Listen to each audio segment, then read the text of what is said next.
वालेकुम। प्रोग्राम दीदी इस्लामाबाद में आपको कहते हैं खुशामदीद। और आज 6 मुहर्रम हराम है और बदकिस्मती से बाजोड़ में एक दहशतगर्दी का वाकया पेश आया है, जिसमें अब तक की इत्तलात के मुताबिक 10 अफराद जो हैं वो शहीद हो चुके हैं। मुहर्रम हराम का महीना है और जो लोग मजहब के नाम पे दहशतगर्दी कर रहे हैं, खासतौर पे केपीके का हमने ये देखा, ये एक बहुत बड़ा मसला है कि जो है वो मज़हब के नाम पे दहशतगर्दी की जाती है। और बार-बार हमारी सिक्योरिटी फोर्सेस की जानिब से ये भी हिदायत की जाती है कि दहशतगर्दी जो की जा रही है मज़हब के नाम पर, जो लोग हैं, हमारा मज़हब जो है वो हमें अफ़ाम तफ़हीम और अखलाकियात सिखाता है।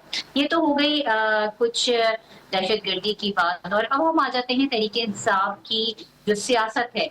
और तहरीक इंसाफ का, जैसे कल मैंने अनाउंस किया था कि कल हम बात कर रहे थे तहरीक इंसाफ के deputy secretary information central Azhar लगारी से, और वो बात कंप्लीट नहीं हो सकी थी। तो मैंने ये बात कही थी कि कल हम आपको अपने प्रोग्राम में दोबारा इनवाइट करेंगे और आपसे दोबारा हम इस मौजू पे गुफ्तगू करेंगे। बात हो रही है एक और तहरीके अदम एतमाद लाने की। जैसे कि आपने देखा था कि तहरीक इंसाफ की गवर्नमेंट और इमरान खान वो पहले वजीर आजम थे तारीख में जिनके खिलाफ तहरीक अदम एतमाद आई और उनको फिर हटा दिया गया। 22 एमएनएस का जो गेम था और हाउस में जो उनके 22 एमएनएस जाकर बैठे थे और उसके बाद जो नंबर गेम तब्दील हुए और फिर तहरीक अदम एतमाद आई और वो कामयाब हो गई।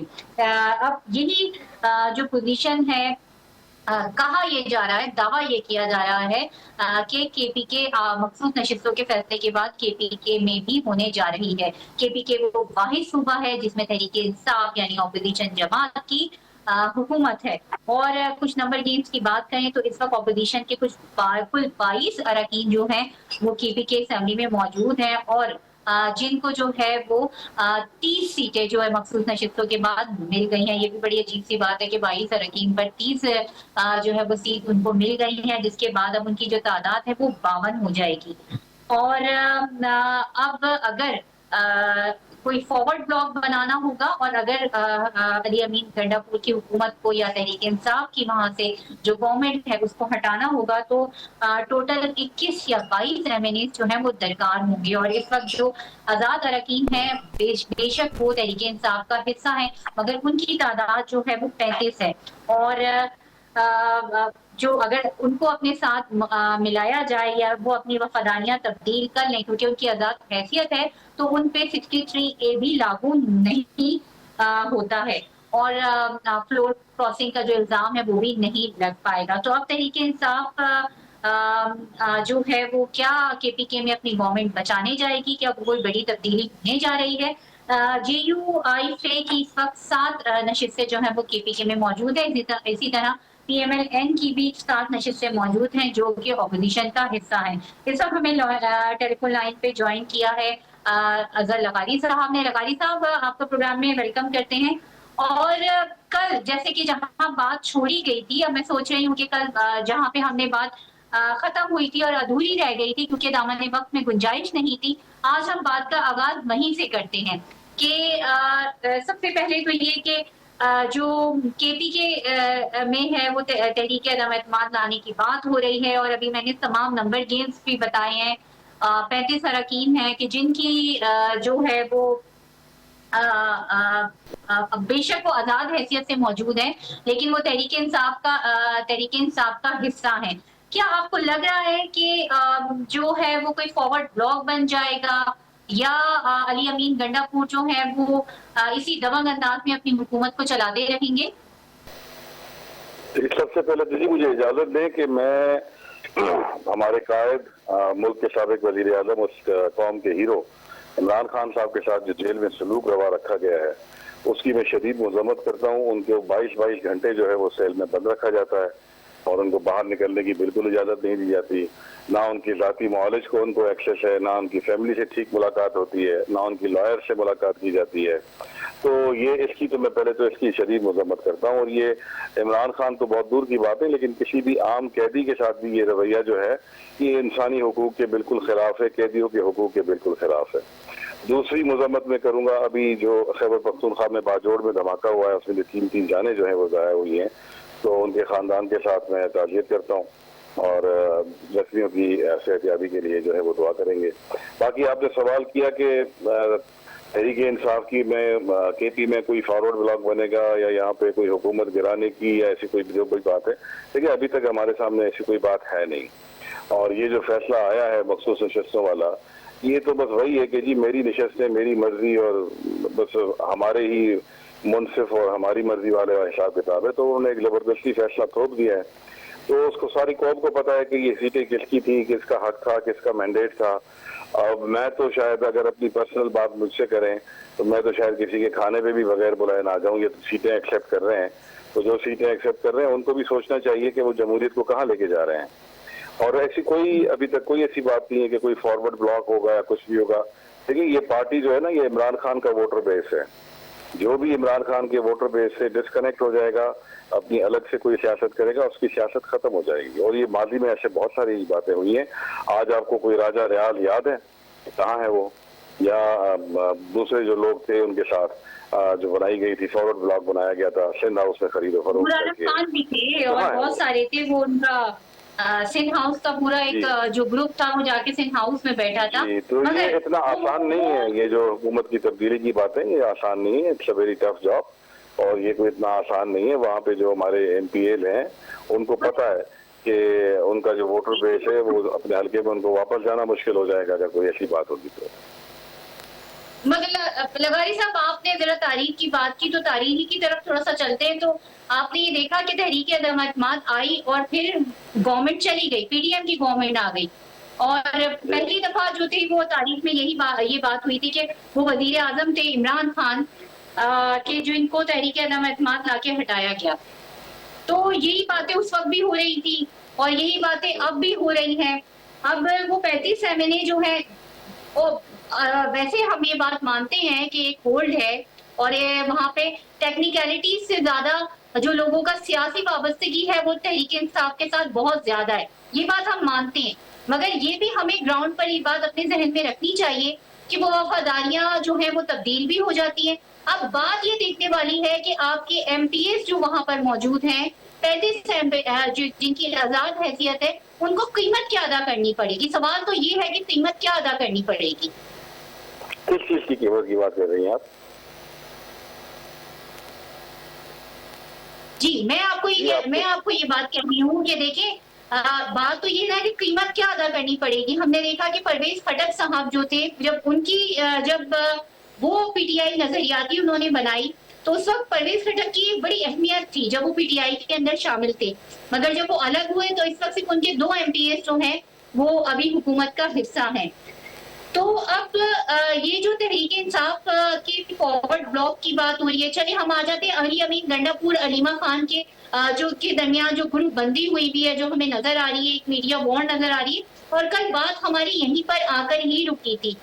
हमारे जराये का ये कहना है कि अली अमीन गंडापुर को हटाने की या उनको उनसे वजारत आला लेकर किसी और को देने की भी बात डिस्कस हुई है इमरान खान के सामने। आप क्या कहेंगे इस बारे में? क्या इस वक्त कोई ऐसी बात?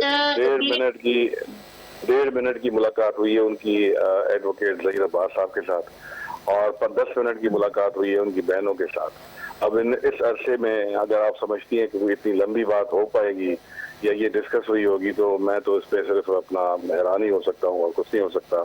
ये बोलने की स्पीड क्या होगी? बात होती है ये नहीं, मैं लगारी साहब सिर्फ आज की बात नहीं करी या मैं सिर्फ कल की बात नहीं करी कि कल मुलाकात का दिन था या कल मुलाकात का दिन होगा।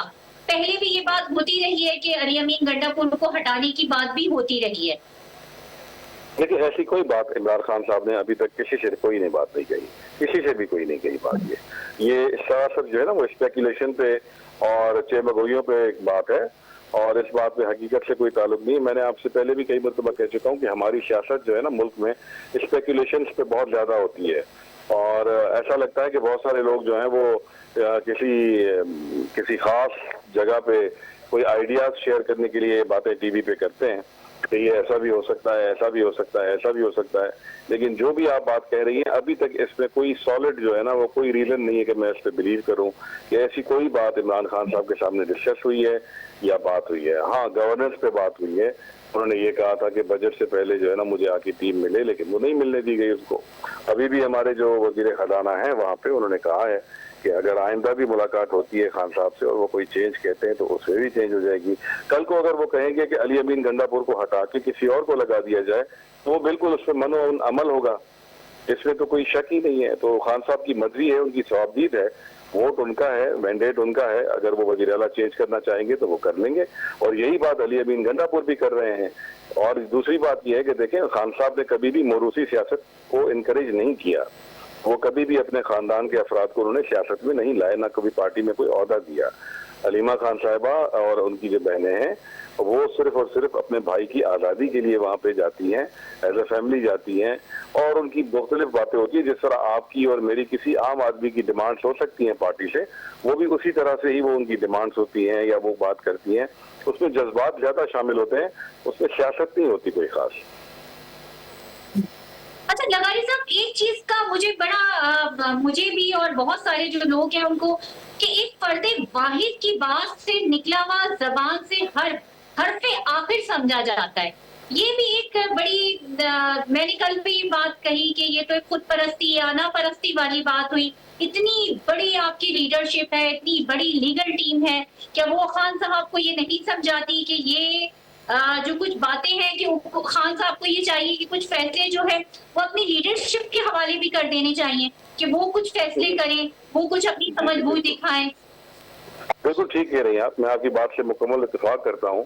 लेकिन इसके लिए देखें ना, इसका कसूरवार जो आप ठहराएंगे वो नामुवाफिक हालात को ठहराएंगे। जो वहाँ पे सिलसिला चल रहा है खान साहब की जुबानबंदी का, उनकी मुलाकातें ना होने देने का, शुरू से लेकर, आपको ये भी बात शायद पता हो ना पता हो कि काफी मरतबा बीच में शीशा भी लगा होता है और ये शीशे के बीच में उधर उधर से इस तरह की सियासी मामलात पे डिस्कस करना या उसके सेंसिटिव जो इश्यूज होते हैं पार्टी के, उसके बारे में बात करना, तो वो तो मेरे ख्याल में मुमकिन नहीं है। तो अगर उनके मुवाफिक हालात हों, उनको अगर कोई एनवायरनमेंट ऐसी हो जहाँ पे उनकी मुलाकातें रेगुलर हों और थोड़ी लंबी भी हों, उनकी सियासी रफ़क़ा से, उनकी वकला से उनकी मुलाकातें लंबी हों और तवील हों और सब लोगों को जाने दिया जाए, उनसे मिलने दिया जाए, तो वो जाहिर है एक वो ज़रूर जो है वो एक डिटेल्ड उनका जो थॉट है वो बाहर आ सकता है। अब जेल में एक बंदा 2 साल से है तो उसकी इंफॉर्मेशन और उसकी जो भी चीज़ें हैं वो उसी पे बेस करती हैं कि कौन उनसे मिलता है। तो मैं तो इमरान खान साहब को इस बात से लगारी साहब, कुछ ये भी इत्तलात है कि JUI-FA के जो सरबराह हैं मौलाना फजलुर रहमान या JUI-FA और PTI के कुछ खुफिया जो है वो राब्ते भी चल रहे हैं, आप लोगों की कुछ मुलाकातें भी हुई हैं, तो जरा इस बारे में बताइए कि JUI-FA और JUI बहुत शुक्रिया आपने ये सवाल किया, बहुत शुक्रिया आपने ये सवाल किया। मैं आपके तवज्जुह से, आपके प्रोग्राम के तवज्जुह से इस बात की मुकम्मल तरदीद करता हूँ, ये बिल्कुल झूठी खबर है।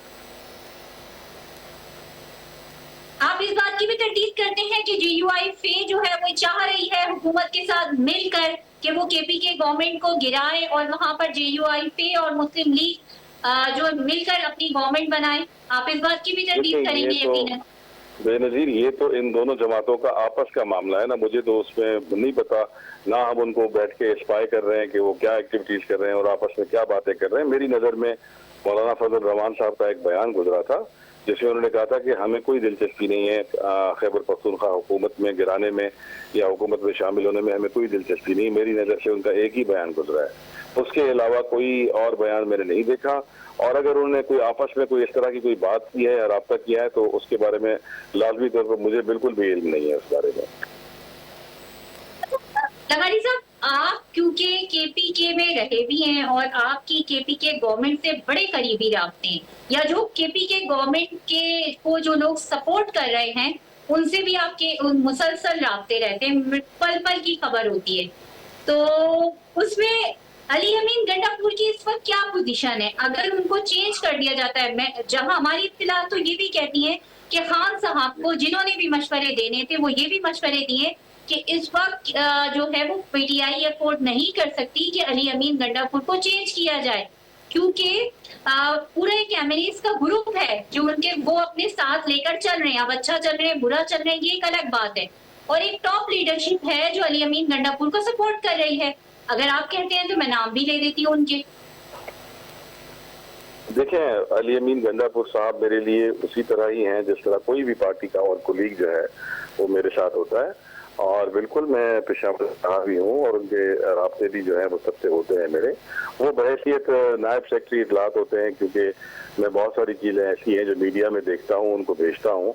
वहाँ पे कोई किस्म का कोई हादसा हो जाए, एहतजाज हो जाए या कोई दूसरा मसला हो जाए, तो उसको इंडिकेट मैं करता हूँ कि जी ये चीज़ मीडिया में आ रही है, तो इस पे आपका मौक़िफ़ क्या है, ताकि हम भी अपने तर्जमानों को बता सकें जब वो टॉक शोज में जाते हैं, तो उनको पता होना चाहिए कि केपी की गवर्नमेंट क्या कर रही है। लेकिन देखा जाए तो ये प्राइमरीली जो बातें आप पूछ रही हैं, ये तो जिम्मेदारी है सूबाई हुकूमत की कि वो एक्सप्लेन करे इस बात का, क्योंकि जाहिर है मैं एक हद तक मुझे कोई बात पता होती है, मैं उस हद से ज्यादा आगे नहीं जा सकता।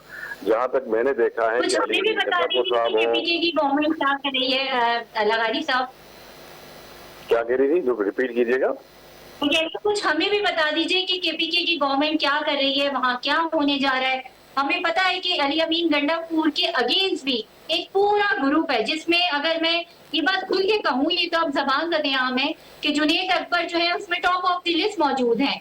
और अगर आप कहें तो मैं आपको और नाम बता दूं तैमूर सलीम झगड़ा, मेरा ये मानना है, और अगर आप नाम कहें तो मैं आपको और नाम जो है वो नामों की फहरिस्त बता दूं। मेरा ये मानना है कि जो भी इंसान जिसके पास पार्टी का ओहदा है और पार्टी का फोरम मौजूद है, ठीक है, उसको ये बातें जाकर पब्लिक में नहीं करनी चाहिए, पार्टी के अंदर ही बातें करनी चाहिए। अगर उनका रिजॉल्व नहीं होता तो अपना फैसला ले सकते हैं, बजाय इसके कि वो मेरी नज़र में ये जो हरकतें हैं ये इमेच्योर हैं। इस तरह से नहीं होना चाहिए कि आप पब्लिक में जो है वो हर बात जो है वो अनाउंस करते रहें कि मेरे साथ ये मसाइल हैं या ये मेरे साथ मसाइल नहीं है। देखिए मेरे साथ, मैं अपने ओहदे के हिसाब से, हो सकता है मेरे साथ भी कोई 10 मसाइल हो, लेकिन मैं उनको पार्टी के अंदर ही हल करता हूँ। अगर जिस दिन मैंने समझा कि मैं ये मसाइल हल नहीं कर सकता और मेरे लिए मसाइल बढ़ गए हैं, तो ज़ाहिर ओहदा मेरे ऊपर बोझ है, तो मैं ओहदा छोड़ दूंगा। तो अगर मैं नहीं कर सकता इंसाफ ओहदे के साथ तो छोड़ देना चाहिए। अगर मैं इंसाफ कर सकता हूँ और मैं समझता हूँ कि मैं लोगों को समझा सकता हूँ अपनी उस नजरिए पे, अपने उस लाइन पे, या जो मेरी सोच है उस पर मैं ला सकता हूँ, कन्विंस कर सकता हूँ, तो मुझे तब तक कोशिश जो है वो इंटरनल फोरम पे करनी चाहिए। पब्लिक में तो जाना आपका आखिरी स्टेप होता है, और वो मैं नहीं समझता कि वो जुनैद अकबर साहब जो है वो कोई इमरान खान के नजरिए से कोई इख्तलाफ रखते हैं या ऐसी कोई बात है। उधर जो भी उनके मामला है उनको चाहिए कि वो अली अमीन गंडापुर साहब के साथ या दूसरे लोगों के साथ डायरेक्टली बैठ के बात करें, और अगर वो मसाइल उनके रिजॉल्व होते हैं और वो समझते हैं कि मैं कंटिन्यू कर सकता हूँ तो उनको कंटिन्यू करना चाहिए। अगर वो समझते हैं मैं कंटिन्यू नहीं कर सकता तो उनको कंटिन्यू नहीं करना चाहिए। तो ये सिंपल सी बात है। मैं और यही स्टेटमेंट बैरिस्टर गौहर ने भी उनके बारे में अभी कुछ 2-3 दिन पहले बयान दिया है कि जुनैद अकबर साहब को जो है वो पब्लिकली ऐसे कोई बयानात नहीं देना चाहिए जिससे जो है नहीं देने चाहिए, किसी को भी नहीं देने चाहिए। बिल्कुल। अच्छा, अब आ जाते हैं हम कुछ असीरान का जो पीटीआई के असीरान है, उन्होंने एक खत लिखा है जिसमें उन्होंने ये कहा है कि उनकी बानी पीटीआई से जो है मुलाकात करवाई जाए, जिस पर राना सनाउल्लाह ने ये कहा है कि जो है वो ये सवाल ही पैदा नहीं होता कि हम जो कैदी हैं उनकी मुलाकात करवाएं बानी पीटीआई से। और फिर उन्होंने ये भी कहा गया है उस खत के अंदर कि मुज़ाकरात जो है वो करने चाहिए अब पीटीआई को। अब ये बहुत टफ टाइम हो गया जिसमें शाह महमूद कुरैशी हैं, यास्मीन राशिद हैं और दीगर आपके असीरान जो हैं, जो हम देख रहे हैं कि एक तवील अरसे से कैद में हैं और मुश्किलात बर्दाश्त कर रहे हैं। अब आप क्या देखते हैं कि ये मामला किस तरफ खड़े हैं कि जो अब मुज़ाकरात की तरफ पीटीआई को आना चाहिए? और दूसरी बात है कि ये मुतालबा करना कि बानी पीटीआई से एक कैदी की और एक कैदियों की कैदी से मुलाकात कराई जाए, तो ये तो राना सनाउल्लाह साहब मेरे ख्याल में ठीक कह रहे हैं। ये तो वैसे टेक्निकली भी और कानून की अगर इसको पहनाई में देखें तो ये मुमकिन है नहीं है ये बात। टेक्निकली तो जब लाहौर अपना इस्लामाबाद हाई कोर्ट का हुक्म हो लार्जर बेंच का कि ये मुलाकातें होनी है और ये एक लिस्ट देंगे और उस पर आपने मुलाकातें करानी है, तो टेक्निकली तो वो भी मुलाकातें रोकनी नहीं चाहिए। तो टेक्निकली इस मुल्क में क्या हो रहा है, और ये तो अपनी मर्जी के हिसाब से जो चीज है वो हो रही है। कल मैं आपको एक वाकया बताऊं, किसी जर्नलिस्ट ने बताया है कि डॉक्टर यास्मीन राशिद साहिबा जो है वो जब आई हैं, बूढ़ी औरत है, बुजुर्ग खातून है, हमारे लिए माँ का दर्जा रखती हैं, वो आई हैं तो उन्होंने बताया उनकी हालत बड़ी इतनी अच्छी नहीं थी सेहत के हिसाब से, और उन्होंने बताया कि जी 11-11, 12-12 घंटे मेरे जो सेल की जो बिजली है वो बंद रखी जाती है। उसके अलावा वहाँ पे उमर सरफराज सीमा साहब है, उनके एक ऑपरेशन हो चुका है, मेरे ख्याल में दूसरा होना है।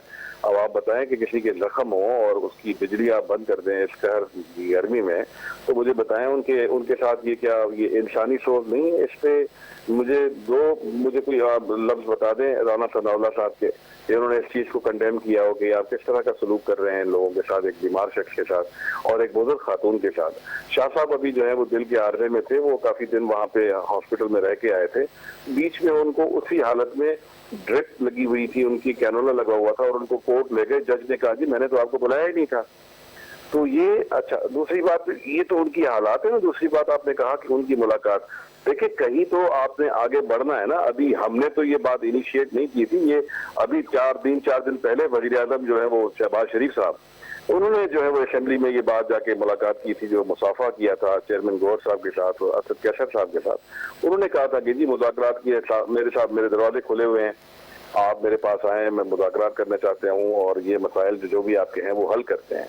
जाहिर है वो न्यूज़ जो है वो शाह महमूद कुरैशी साहब को और दीगर असीरान को मिली होगी, तो उन्होंने उस पर एक रिएक्शन दिया है। लेकिन उन्होंने जाहिर है अपने कायद को तो वो उस लूप में रखेंगे। उन्होंने ये भी कहा है कि एक मुलाकात नहीं बल्कि कई मुलाकातें हो सकता है बरकरार हो इमरान खान साहब के साथ। और अगर आप मसाइल हल करना चाहते हैं तो ठीक है, देखें राना सनाउल्लाह को पता है हमारी तो बका ऐसी में है कि पीटीआई जो है वो हर चीज से बाहर रहे और इनके जो सीनियर लोग हैं ये भी जो जेल में ही रहे। हम तो ये चाहते हैं शाह साहब बाहर आए, उमर सरफराज सीमा साहब बाहर आए, डॉक्टर यास्मीन राशिदा साहिबा बाहर आए। तीसरी गर्मी है उनकी, लाहौर की गर्मी का आपको भी अंदाजा है, पूरे पाकिस्तान को अंदाजा है कितना हब्स होता है वहाँ पे और क्या हालात होते हैं। तो क्या अभी तक उनके केस का कोई कुछ भी नहीं, वो कोई सर पैर ही नहीं है। शाह महमूद कुरैशी साहब तो 9 मई को कराची में थे, उनकी बेगम का ऑपरेशन था, पूरी दुनिया को पता है। उसके बावजूद भी उनके ऊपर पिंडी में, फैसलाबाद में, लाहौर में, पता नहीं कहाँ कहाँ उनके ऊपर केसेस हैं। तो यही हालत दीगर वो जो असीरान के साथ भी है, तो उसके खिलाफ भी तो कुछ बोले राना सनाउल्लाह साहब, कोई टेक्निकली बात वहां भी तो करें। लगारी साहब, बड़ी माजरत के साथ आप पीटीआई का हिस्सा भी हैं और हमारे लिए बड़े काबिल एहतराम है, मगर बस एक चलते चलते वक्त अब बिल्कुल खत्म होने जा रहा है कि बिल्कुल बात होनी चाहिए, मुज़ाकरात की बात होनी चाहिए। अयाज सादिक ने भी इस बात को बार बार कहा है कि जो मुज़ाकरात के दरवाजे वो हमेशा खुले हुए हैं पीटीआई के लिए। लेकिन आपको अपना नेचर ऑफ पॉलिटिक्स थोड़ा सा चेंज करना पड़ेगा, आपकी लीडरशिप को थोड़ा सा मैच्योरिटी का मुजाहिरा करना पड़ेगा, कुछ सीरियसनेस को मुजाहिरा करना पड़ेगा। जब भी मुज़ाकरात होते हैं उस वक्त एहतजाज की बात हो जाती है, कोई ना कोई ऐसी बात होती है कि मुज़ाकरात का जो अमल है वो सब खत्म हो जाता है। पिछली दफा भी जब लास्ट टाइम भी हुआ था गालिबन जनवरी दिसंबर में, तो आप ही लोगों की तरफ से उसको खत्म किया गया था। बस इस बात के साथ माइंड अप कर दीजिए। 250 मुकदमात बनाते हैं आप कायद पे, जो तहरीक इंसाफ के कायद हैं। जो लीडर ऑफ दी अपोजिशन है उसकी कल या परसों जो है एक दिन में 27 केसेस लगे हुए थे, 27 केसेस एक दिन में, वो उस पर ये हालात हैं। जो दूसरे हमारे रहनुमा हैं उनके ऊपर पता नहीं कितने कितने केसेस लगे हुए हैं। मरियम नवाज साहिबा तकरीर करती हैं, 26 लोग जो है अपना जमहूरी हक इस्तेमाल करते हुए एहतजाज करते हैं। ये पार्लिमानी रिवायत है, पूरी दुनिया में लोग एहतजाज करते हैं अपोजिशन की, उनकी आप रेफरेंसेस भेज देते हैं। देखिए हालात बनाना हुकूमत का काम होता है, ये अपोजिशन का काम नहीं होता कि माहौल बनाया जाए मुज़ाकरात का। आप मुज़ाकरात की जो बात होती है और या माहौल बनता है तो आप नए मुकदमात भी बना देते हैं, नए डिसीजंस भी आ जाते हैं। तो इस तरह से तो कोई किसी भी फरीक के लिए कोई मुवाफिक जो है ना वो हालात नहीं है। अभी आप ये अगर मेरे ख्याल में और चाहते हैं कि जी 100 मुकदमे और करके इमरान खान साहब के ऊपर और 40 मुकदमे में और सजाएं देकर और लोगों को सजाएं देकर फिर हम रवैया जो है उनका नरम हो और वो जो है वो मुज़ाकरात की तरफ जाए। ये थी पीटीआई के डिप्टी इंफॉर्मेशन सेक्रेटरी, जो हमें बड़ी तफसीलन पीटीआई की पॉलिटिक्स के बारे में और पीटीआई में क्या चल रहा है उसके बारे में बता रहे थे। इस वक्त आपको एक्चुअली ब्रेक का कहीं नहीं जाएगा, हमारे साथ रहिए।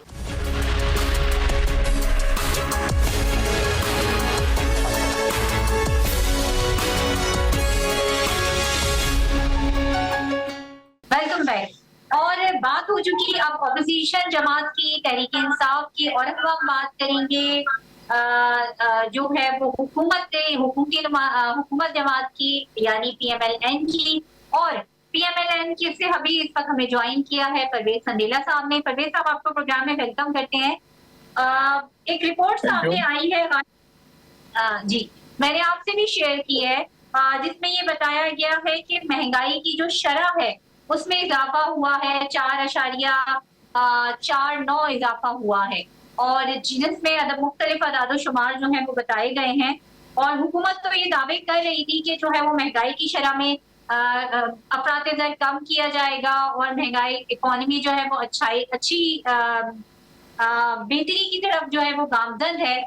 लेकिन हमने ये भी देखा कि अभी पेट्रोलियम मसनूआत की कीमत में एक ऐसा इजाफा किया गया है जो आम इंसान के लिए, जो सफेदपोश तबका है पाकिस्तान का, उसके लिए एक्सेप्टेबल नहीं है, जिसका रिएक्शन, जो अवामी रिएक्शन है वो बड़ा सख्त आ रहा है, हुकूमत पे बड़ी तनकीद की जा रही है।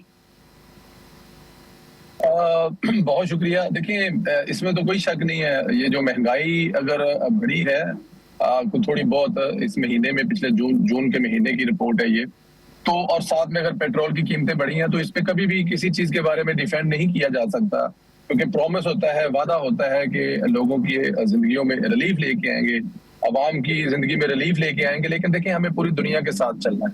आप इस वक्त दुनिया का कोई मुल्क उठाकर देख लें, ये कोरोना के बाद खास तौर पर हम तो चल ही दूसरे, जैसे IMF के बजट पे चल रहे हैं या बहुत सारे दूसरे जो आलमी अदारे हैं उन पे चल रहे हैं, अभी तक फिलहाल वहां से निकले नहीं, जिस तरह के माजी में हम लोग निकल गए थे 2016-17 में, तो उसकी अकॉर्डिंग चलना पड़ता। देखिए, महंगाई में अगर आप बताऊं कि मैं इसको कोई इससे जस्टिफाई करने की कोशिश नहीं कर रहा, जहां पे मैं रह रहा हूं, जो यूरोप में रह रहा हूं, यहाँ पर वही चीजें जो आज से 2 साल 3 साल पहले 2 यूरो की होती थी, वो 2.5 से 3 और 4 यूरो में भी नहीं मिलती, बल्कि 4.5 में मिलती। इसमें कोई शक नहीं है कि यहाँ पे सैलरियां भी अपडेट हुई हैं, हुकूमत की तरफ से जो रिलीफ दिया जाता है, जिनकी कम आमदन होती है उनको, वो भी बेटर हुआ है, और सैलरियां तकरीबन 15 से 20, 25, 30% ऑफिशियल बढ़ी है यहाँ पर।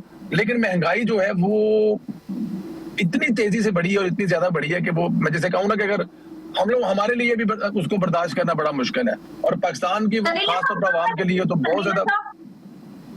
अगर आप इजाजत दें तो मैं यहाँ पे आपसे एक सवाल कर लूं, मेरे जहन में एक सवाल आ रहा है, और वो सवाल ये है कि बदकिस्मती से आप तो मुल्क के बाहर बैठे हुए हैं, और यहाँ पर आपने देखा होगा बजट आया है, और यहाँ पर जिस तेजी से महंगाई हो रही है, बदकिस्मती से उस महंगाई के नतीजे में जो है वो सैलरी जो है वो अवाम के ऊपर कोई असर नहीं पड़ता, लेकिन जो है वो सैलरी सिर्फ पार्लियामेंटेरियंस की बढ़ी है, गुजरा की बढ़ी है, काबीना की बढ़ी है, बस।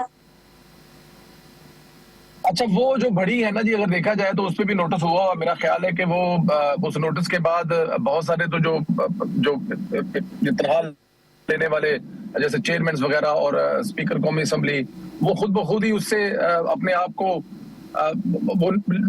उन्होंने खुद कहा है कि वो नहीं लेंगे, और इस पे लिया हुआ है, इसमें कोई शक नहीं है। लेकिन वहां पे भी इश्यूज यही पेश की जाती है कि अगर पिछले 5 साल या 7 साल से 8 साल से तनख्वाह बढ़ी ही नहीं है तो उस वजह से बढ़ाई गई है, लेकिन मेरे ख्याल में वो अगर ना बढ़ाई जाती तो शायद ज्यादा बेहतर था। देखिए, जब आप अवाम को देते हैं ना दरस कि वो इस मुश्किल वक्त का मुकाबला करें, कौमों पे मुश्किल वक्त आते रहते हैं, तो फिर मेरे ख्याल में मेंबरान असेंबली को भी उस पर अमल पैरा होना चाहिए, और वो तनख्वाहें अगर ना बढ़ती तो ज्यादा अच्छी थी, लेकिन क्योंकि उस पर नोटिस हुआ है और हो सकता है कि वो वापस अपनी असली पोजीशन पे आ जाए जहां पर पहले भी थी।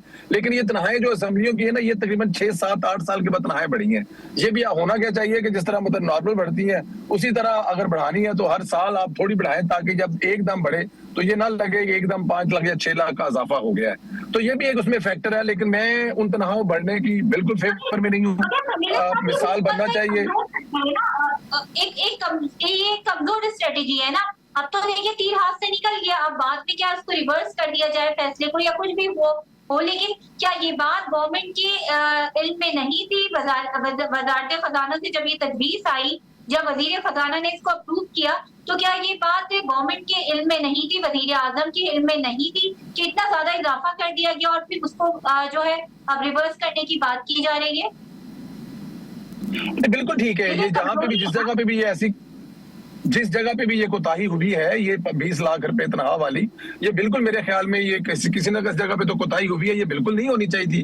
देखिए, तनख्वाहें होनी चाहिए। आपके जो कौमी असेंबली के स्पीकर है, अगर वो उन्होंने भी अपना, अगर देखा जाए तो वो उनका एक ऑफिस है, उनके एक अपने अगर वो या तो फिर आप कहें कि वो दोबारा कोई बिजनेस भी नहीं करना चाहिए, सियासतदान को सिर्फ सियासत करनी चाहिए, तो अगर वो सियासतदान सिर्फ सियासत करेगा तो उसने भी अपना घर चलाना है, बच्चे पढ़ाने हैं, अपने बाकी मामला चलाने हैं, तो उनकी तनख्वाह भी होनी चाहिए और बढ़नी भी चाहिए, लेकिन वो इस तरह से नहीं बढ़नी चाहिए कि जस्टिफाई ना की जा सके। हाँ, अगर 5 लाख या 6 लाख तनख्वाह है, अब देखिए ये सिर्फ हम लोग सियासतदानों की तनख्वाहों की बात कर रहे हैं। दूसरी तरफ जो तनख्वाहों का बेतहाशा इजाफा अदलिया में है, ब्यूरोक्रेसी में है, या फिर दूसरे बहुत सारे अदारों के लोगों की तनख्वाहों में है, ये सब जगह पे एक दफा सबको सोचना चाहिए कि जब तनख्वाह बढ़ाने से पहले, या मैं तो कहता हूं बल्कि लेने से पहले, देखिए लेने से पहले भी सोचना चाहिए कि अगर आपके मुल्क के ये हालात हैं, लेकिन खैर इस मुल्क में, पाकिस्तान में, ये तो इस लेवल पे कोई नहीं सोचता।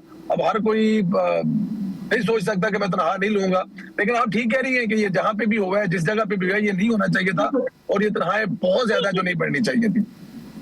बिल्कुल क्विकली हम आएंगे कि यूटिलिटी स्टोर्स की भी जो है वो 10 जुलाई से मुकम्मल बंद करने का वजीर आजम ने फैसला कर लिया है, और मुलाजमीन को जो है वो पैकेज की फराहमी, बंदी पैकेज जो उनको दिया जा रहा था उसकी बंदिश का भी जो है वो हिदायत जारी कर दी गई है, यानी उनसे जो मराद दी गई थी वो भी वापस ली जा रही है। तो ये भी एक, इससे भी बड़ा क्रिटिसाइज हो रहा था और इसको कहा गया था कि रिव्यू करेंगे। अब आपके पास क्या इत्तलात हैं, क्या ये यूटिलिटी स्टोर्स जो आवाम की सहूलत के लिए बनाए गए थे, उन इदारों को इस तरह से बंद करने से इकोनॉमी पे कोई खास फर्क पड़ेगा? देखिए, यूटिलिटीज जो है ना वो बिल्कुल आवाम की सहूलत के लिए तो बनाए गए थे, लेकिन वहां पर जो बहुत ज्यादा मसाइल या बहुत ज्यादा जो करप्शन या बहुत ज्यादा वो जो उसका वो इफेक्टिव नहीं रहा ना, अब शायद इस वजह से बंद किए जा रहे हैं कि वहां पर वो वाला, देखिए जब ये बनाए गए थे आज से 25 साल पहले, 10-15 साल पहले, मुझे एग्जैक्टली याद नहीं कब बनाए गए थे, उस वक्त इफेक्टिव था, लेकिन क्योंकि अब मार्केट्स वगैरह जो बन रही हैं, जिसको आप ओपन मार्केट कहते हैं, वहां पर लोग ज्यादा जाते हैं, वहां पर ज्यादा कंट्रोल है, वहां पर चीजें लोगों को सस्ती मिल रही है। देखिए इस तरफ से तो आपको मानना पड़ेगा कि पिछले साल की बनिस्बत इस साल आपकी ये खाने पीने की अशिया की चीजों में काफी बेहतरी आई है। जो रोजमर्रा की हर रोज इस्तेमाल होने वाली चीजों में, बहुत सारी चीजों में 50 से 60% सस्ती हो गई। आप अपनी रोटी को देख लें कि रोटी जो है कहां से 20 रुपए से मतलब वापस आई है, गंदम की प्राइस देख लें, जब बहुत सारी दूसरी जो जरूरतें जिंदगी है, तो वो अगर यूटिलिटी स्टोर हुकूमत अगर खत्म कर रही है तो उसके अल्टरनेट आपकी मार्केट्स हैं जहां पे आपको बेहतर प्राइस में मिल रहा है और सबको एक ही प्राइस में मिल रहा है और अच्छी प्राइस में मिल रहा है। तो शायद यही वजह है। जहां तक उनके मुलाजमीन है, हुकूमत को जरूर चाहिए कि उनको एडजस्ट किया जाए, क्योंकि जाहिर है जितनी देर से वो मुलाजमत कर रहे हैं उनको एक अच्छे पैकेज के साथ या फिर उसके अल्टरनेटिव जॉब के साथ या फिर किसी और जगह पे एडजस्ट करना चाहिए। जी जी, उनको तजवीज भी दी गई है, तजावीज भी दी गई है, उस सिलसिले में जरूर आई एम श्योर के काम हो रहा होगा। और अब हम आ जाते हैं थोड़ा सा ऑपोजिशन की तरफ। आपसे पहले जो थे वो डिप्टी इंफॉर्मेशन सेक्रेटरी पीटीआई हमारे साथ मौजूद थे और मुज़ाकरात की हम बात कर रहे थे। अब हम आपसे भी उस सवाल का जवाब ले लेते हैं कि क्या पीटीआई जो है वो मखसूस नशिस्तों के बाद आपने देखा है जो फैसला जो है वो हुकूमत के हक में आया है और अब आपकी जो पोजीशन है वो असेंबली में बहुत ज्यादा मजबूत हो गई है, 2/3 अक्सरियत मिल गई है। अब मुज़ाकरात की भी बात की जा रही है कि राना सनाउल्लाह ने जो है वो ये कहा है कि मुज़ाकरात के दरवाजे हमेशा खुले, और इससे पहले अयाज सादिक भी कह चुके हुए। क्या हुकूमत ने कोई ऑफर की है अपोजिशन को कि मुज़ाकरात की मेज पर आए और मिलकर जो है इस तमाम तर जो ये मामलात हैं इनको हल किया जाए?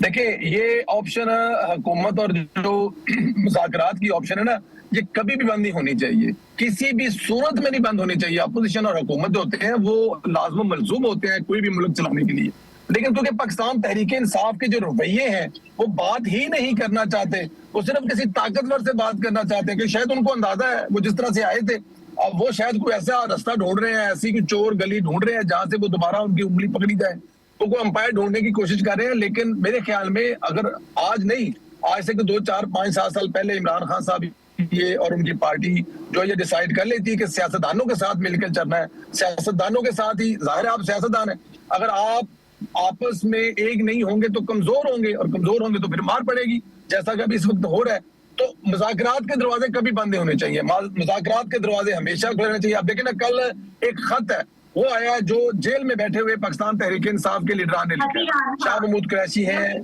जी, जो वो 4 लोगों ने खत लिखा है, उन्होंने क्या कहा है, मुज़ाकरात पर ही जोर दिया है ना। क्योंकि हर सियासतदान को इस बात की समझ है कि आप लड़कर कभी किसी सिस्टम से, क्योंकि ये लड़ने वाला मैदान नहीं है ना, ये मुज़ाकरात वाला मैदान, लड़ने वाला मैदान जो है वो जंग है किसी दूसरे मुल्क के साथ, किसी और जगह जाके लड़े। जहां पे तो आपने मुज़ाकरात से ही गेन करना है, आपको जहां पे लगता है। और मुज़ाकरात होने भी किस लिए चाहिए? देखिए इनके टोटल मुज़ाकरात हैं क्या? सिर्फ और सिर्फ इमरान खान को छोड़ने के मुज़ाकरात हैं। इनके मुज़ाकरात में कभी अवाम का आपने जिक्र सुना है? महंगाई का जिक्र सुना है? पेट्रोल की कीमत का जिक्र सुना है? कोई फर्क नहीं पड़ता। अभी पिछले दिनों भी कुछ ऐसी चीजें चल रही थी, बजट या कुछ चीजों पे सवाल किया गया तो अलीमा खान साहब ने कहा जी हमें किससे कोई नहीं फर्क पड़ता, हमें तो एक चीज से है, हम तो एक चीज पे बात करना चाहते हैं, वो इमरान खान की रिहाई पर। तो मुज़ाकरात होने चाहिए, ये बिल्कुल रास्ते बंद नहीं होने चाहिए। अगर और हुकूमत की जिम्मेदारी भी ज्यादा है, अपोजिशन का रवैया ऐसा ही होता है। ओके, पाकिस्तान तहरीक इंसाफ की तरह नहीं होता, कंपैरेटिवली बेटर होता है, लेकिन पाकिस्तान तहरीक इंसाफ तो आपको पता बात करना नहीं चाहती, लेकिन उसके बावजूद हुकूमत की जिम्मेदारी है कि वो पाकिस्तान तहरीक इंसाफ को ऑन बोर्ड करना चाहिए, बल्कि कर रहे हैं। राणा सनाउल्लाह साहब इससे पहले भी कह रहे हैं, ख्वाजा आसिफ साहब भी कह रहे हैं, और वजीर आज़म साहब ने खुद कहा था, असेंबली के फ्लोर पर खड़े होकर कहा था, आए हमारे साथ बैठे और बैठ कर बातचीत करें, मुज़ाकरात का रास्ता कभी बंद नहीं होना चाहिए। बिल्कुल। अच्छा, पाकिस्तान पीपल्स पार्टी की जरा बात कर लेते हैं कि ये भी खबरें आ रही हैं कि पाकिस्तान पीपल्स पार्टी जो है वो हुकूमत का तो हिस्सा है, जाहिर है आपके हिमायती हैं और उन्हीं के बेस पे आपकी हुकूमत जो है वो अब तक कायम दायम है और उनके साथ मिलके आपके अच्छे इत्तेहादी हैं जो हर चीज में आपका साथ देते हैं। मगर कुछ काबीना में भी कुछ ऐसी खबरें आ रही हैं कि अब उनकी काबीना में भी शमूलियत होने जा रही है, तो जरा इस बारे में भी थोड़ा कॉमेंट कर दीजिएगा। देखिए मुझे लगता है कि होना तो चाहिए। देखिए अपोजिशन अगर किसी वक्त की अपोजिशन अगर आज हुकूमत में है, तो अगर बेहतरीन दिमाग जो है वो इस मुल्क की खातिर मिल जाए, जो पाकिस्तान पीपल्स पार्टी में भी है और पाकिस्तान मुस्लिम लीग नून भी है, मौलाना फजल रहमान की जमात में भी है, तो ये ज्यादा अच्छा है, क्योंकि इस वक्त सबसे ज्यादा जरूरत जो है वो इत्तेहाद की है। ठीक है ना जी। लेकिन क्योंकि जब मैं यहाँ पर सुनता हूँ ना, जो हमारे नदीम अफजल चंद साहब भाई हैं हमारे, मैं जब उनकी पिछले दिनों की गुफ्तगू सुनता हूँ तो मैं सोचता हूँ वो कैसे इत्तेहाद करेंगे, क्योंकि हमारे साथ बैठने की वजह से उनको पंजाब के एक हल्के में 6000 वोट पड़ा है, और अगर साथ हमारे साथ वो इत्तेहाद कर लेंगे अगर बकौल चंद साहब के, तो फिर उनका क्या बनेगा? फिर तो वो 2-2.5 वोटों पे आ जाएंगे। तो ये इनको सोचना पड़ेगा कि वो हमारे, हालांकि मेरा ख्याल है, देखिए बिलावल भुट्टो जरदारी साहब जो है ना, माशाल्लाह हर गुजरते दिन के साथ बहुत अच्छा परफॉर्म कर रहे हैं। अभी भी वो पूरी दुनिया घूम के आए हैं, पूरी दुनिया को पाकिस्तान का जो पॉजिटिव चेहरा है वो दिखा के आए हैं, हिंदुस्तान की जारियत दिखा के आए हैं। तो अगर वो हुकूमत का हिस्सा होंगे तो वो मुसलसल हुकूमत में होंगे।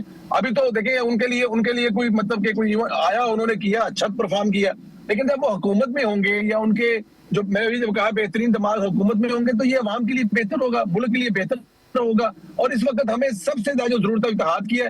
आसिफ अली जरदारी साहब एक जीरक सियासतदान है, इसमें कोई शक नहीं है। अपनी गलतियों से दोनों जमातों ने माजी से बहुत सीखा है, मजीद सीखने की जरूरत है, मजीद नजदीक है और मिलकर अवाम के लिए रिलीफ लाने की कोशिश करें।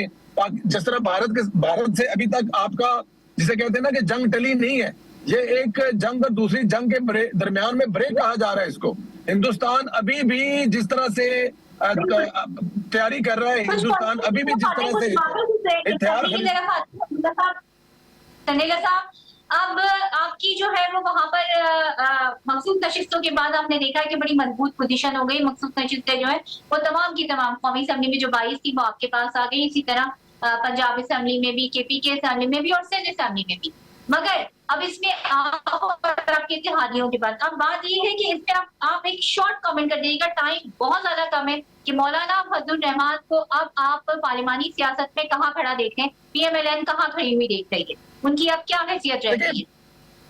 मैं देखिए अगर मुझसे पूछे PMLN को जो करना चाहिए, या मैं समझता हूँ कि जो PMLN कर रही है मौलाना फजल रहमान साहब के साथ बहुत अच्छे तलकात में विरान शबाज शताब, अभी रिसेंटली वो उनके घर पे भी गए हुए थे। मौलाना साहब के बेटे के साथ कोई हादसा होते बचा तो वो उनके घर पे भी गए हुए थे। और एक खबर ये भी है मेरे ख्याल में, अगर ये हो जाए तो बड़ा अच्छा। 2013 में जो गलती हुई थी सियासतदानों से पाकिस्तान तहरीक इंसाफ वाली, उसका अब हमेशा के लिए खात्मा हो जाना चाहिए। देखिए KPK के अवाम की हालत बहुत बुरी और खराब है, मौलाना फजल रहमान साहब को साथ मिलाना चाहिए। वहां पे देखिए आजाद रुकन है, आप अपने साथ मिला सकते हैं, और अगर ऐसा कोई सेटअप बनता है तो मौलाना साहब पार्लिमानी सियासत में वापस भी आ जाएंगे, सूबे की कुछ हालत भी बेहतर हो जाएगी। इससे पहले 13 साल से बता दीजिए मुझे, हाँ या ना में बताइए, टाइम बहुत कम है, मैं चाह रही थी कि साथ तफसीली बात की जाए, मगर क्या आप ये कह रहे हैं कि आप और मुस्लिम लीग नून और जो मौलाना फजल रहमान है JUI पे, वो खैबर पख्तूनख्वा में आजाद अरकान को मिलाकर कोई वहां की हुकूमत को गिराने जा रहे हैं, तहरीक अदम एतमाद लाने जा रहे हैं वहां की हुकूमत के खिलाफ? टू अर्ली है कह देना कि हम गिराने जा रहे हैं, गिराने वाली बात नहीं है, ये भी टू अर्ली है, लेकिन इस चीज पे बात हो सकती है और कहीं ना कहीं हो भी रही है। और मेरे ख्याल में जिस तरह तहरीक इंसाफ का रवैया है, जिस तरह अवाम की सूबे में हालत है, ये कम अज कम अगर ये बिल्कुल जरूर होना चाहिए। ओके, आपने ये थे परवेज संदेला साहब जो मुस्लिम लीग नून को रिप्रेजेंट कर रहे थे और जाते जाते उन्होंने खबर दे दी है जिसकी तस्दीक कर रहे थे अजहर लगारी साहब जो कि डिप्टी इंफॉर्मेशन सेक्रेटरी है। उन्होंने कहा था कि ऐसी कोई बात नहीं है, मगर मुस्लिम लीग नून से ये बातें उठ रही है और परवेज संदेला साहब ने ये बात कह दी है कि ऐसी बात हो रही है और बैकडोर राब्ते चल रहे हैं JUI फेस से, जिसकी जराये के जरिए भी वक्तन वक्तन खबरें सामने आ रही है। मुस्तकबिल में क्या होगा, अब तक के लिए इतना ही। मुझे दीजिए इजाजत, अपना और अपने जाने वालों को बहुत ज्यादा रखिएगा ख्याल।